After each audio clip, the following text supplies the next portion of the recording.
নমস্কার, দেখছেন আরোহী নিউজ বাংলা। আমি শৈলী রয়েছে আপনাদের সঙ্গে আরো একটি ফেসবুক লাইভে আপনাদের সকলকে স্বাগত জানাচ্ছি। আমি ঘড়ির কাঁটা বলছে ঠিক 10টা বাজে।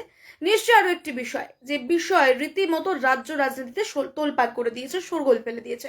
কি সেই বিষয়? এসআইআর, স্পেশাল ইন্টেন্সিভ রিভিশন, অর্থাৎ নিবিড় সংশোধনী যে প্রক্রিয়া চলছে, সেই প্রক্রিয়ায় যেভাবে উদ্বেগ ছড়াচ্ছে, এখনো পর্যন্ত কিন্তু সাধারণ মানুষের স্বস্তি নেই। কারণ 9ই ডিসেম্বর খসড়া তালিকা প্রকাশ হবে। এর আগেই একাধিক কিন্তু নিয়ম জারি করছে, সুপ্রিম নির্দেশ দিচ্ছে, এমনকি রাজ্য নির্বাচন কমিশনও কিন্তু একেবারে উঠে পড়ে লেগেছে সবকিছু স্বচ্ছতার সঙ্গে করার জন্য, সবকিছু সুপ্রিম নির্দেশ মেনে করার জন্য বলাই বাহুল্য। এবার এসআইআর আবহে আরো একটি নতুন বদল আনলো রাজ্য নির্বাচন কমিশন। কি সেই বদল? আজকে সেই নিয়েই আমাদের বিস্তারিত আলোচনা।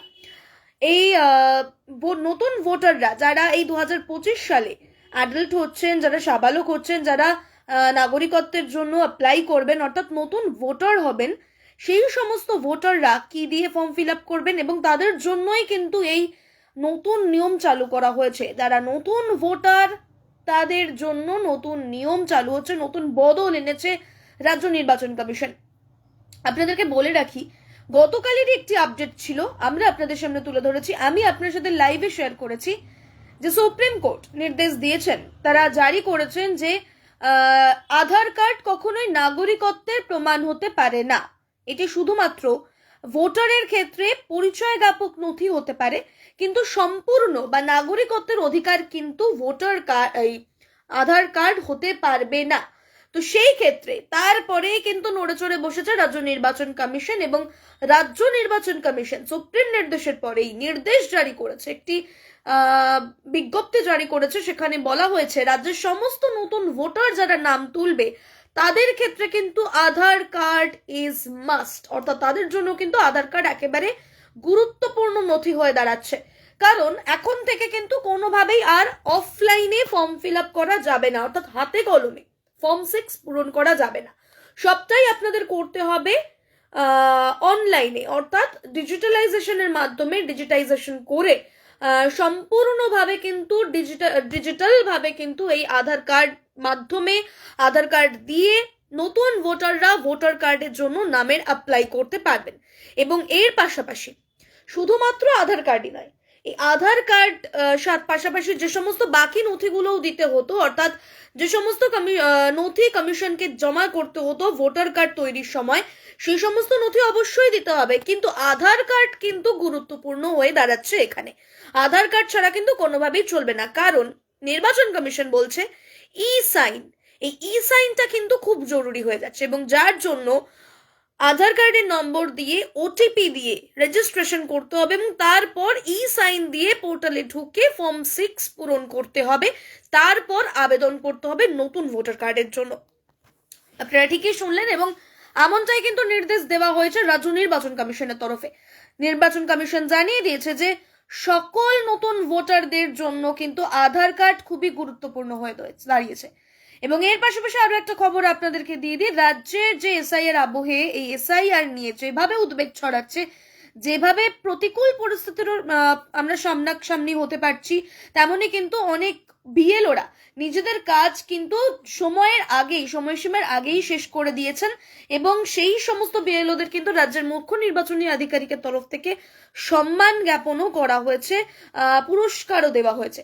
কিন্তু এই এসআইআর এর ফর্ম ফিল আপের ক্ষেত্রে, এনুমেরেশন ফর্ম ফিল আপের ক্ষেত্রে, ডিজিটাইজেশনের ক্ষেত্রে কিন্তু পিছিয়ে রয়েছে উত্তর কলকাতা এবং দক্ষিণ কলকাতা। পূর্ব মেদিনীপুর, বাঁকুড়া সমস্ত জায়গাগুলি, যে সমস্ত জেলা রয়েছে পশ্চিমবঙ্গে, সেই সমস্ত জেলাগুলোতে কিন্তু কাজ প্রায় মিটে গিয়েছে বলেই ধরা যায়, এমনটা কিন্তু বিএলও সূত্রে খবর। কিন্তু কলকাতার ক্ষেত্রে কিন্তু চিত্রটা কিছুটা আলাদা, কারণ এখনো পর্যন্ত দক্ষিণ কলকাতায় প্রায় 64% কাজ হয়েছে, বাকি কাজ কিন্তু এখনো বাকি রয়েছে। ঠিক তেমনি তারই কিছুটা বেশি কম হতে পারে উত্তর কলকাতার ক্ষেত্রেও, কিন্তু ছবিটা একই দেখতে পাওয়া যাচ্ছে। কিন্তু বিএলওরা কিন্তু ইতিমধ্যেই নানান রকম ভাবে অভিযোগ জানাচ্ছেন যে তারা কাজের চাপ নিতে পারছেন না, তারা যে যারা শিক্ষক হয়েছেন তবুও তার পাশাপাশি বিএলওর দায়িত্ব পালন করছেন, তারা রীতিমতো হিমশিম খাচ্ছেন। অ্যানুয়ালের আবহে কিভাবে সবটা সামলে উঠবেন, সমস্ত কিছু মিলিয়ে কিন্তু এখন রাজ্যের অবস্থা এসআইআর নিয়ে খুবই টালমাটাল, এমনকি রাজ্যের সাধারণ মানুষও কিন্তু রীতিমতো এখন উদ্বিগ্ন হয়ে রয়েছে। তারা জানতে পারছে না যে তারা আদতেও যে ফর্ম জমা দিল সেই ফর্মটা সদ্গতি হলো কিনা। কিন্তু আরো একটা বিষয় কিন্তু আপনাদেরকে জানিয়ে রাখবো, রাজ্যের নির্বাচন কমিশন কিন্তু ইতিমধ্যেই যে সমস্ত শ্মশান রয়েছে, যে সমস্ত ব্যাংক রয়েছে, সমস্ত জায়গা থেকে কিন্তু তাদের কাছে একটি করে তালিকা এসে পৌঁছচ্ছে। কিসের তালিকা? সে সমস্ত তালিকায় নাম রয়েছে মৃত ভোটারদের। যে সমস্ত মৃত ভোটাররা রয়েছে তাদের নামের তালিকা সেখানে আছে, কারণ আগামী 9 ডিসেম্বর কিন্তু খসড়া তালিকা প্রকাশ হতে চলেছে। এবং সেই খসড়া তালিকায় যেন কোনো রকম অস্বচ্ছতা না থাকে, অর্থাৎ কোনো মৃত ভোটারের নাম যেন না থাকে। কারণ নির্বাচন কমিশন কিন্তু বিশেষ করে মৃত ভোটারদের দিকেই নজর দিচ্ছে এবং মৃত ভোটারের নাম তালিকা প্রতিটি বুথে বুথে পাঠানো থাকবে এবং সেখানে টাঙানো থাকবে বিএলওদের কাছে। তো সেই খসড়া তালিকাতে 9 ডিসেম্বর যেটা প্রকাশ হতে চলেছে, সেখানে যদি কোনোভাবে কোনো মৃত ব্যক্তির নাম থাকে তাহলে কিন্তু তাকে ডেকে পাঠানো হবে, এমনটাই কিন্তু নির্দেশ দেওয়া হয়েছে। এছাড়া সব থেকে গুরুত্বপূর্ণ নির্দেশ এবং সব থেকে গোটা নজর যেটা রয়েছে আমাদের, এই 9 ডিসেম্বর ভোটার তালিকা, এই খসড়া ভোটার তালিকা প্রকাশের পর থেকে কিন্তু ফর্ম 6 যারা নতুন ভোটার থাকবেন তারা কিন্তু পূরণ করতে পারবেন, আবেদন করতে পারবেন, যার জন্য খুব জরুরি আধার কার্ড এবং ই সাইন। এর পাশাপাশি সেই সমস্ত ভোটাররা আবেদন করতে পারবেন 4 জানুয়ারি পর্যন্ত। এই সমস্ত খবরের আপডেট অবশ্যই আমরা আপনাদের সামনে নিয়ে আসবো। কমিশনার কি নতুন নিয়ম জারি করছে, কি তথ্য উঠে আসছে, রাজ্য রাজনীতির পারদ কতটা চড়ছে না বরফ গলছে, অবশ্যই সে সমস্ত খবরের আপডেট নিয়ে আসবো আমি সহেলি।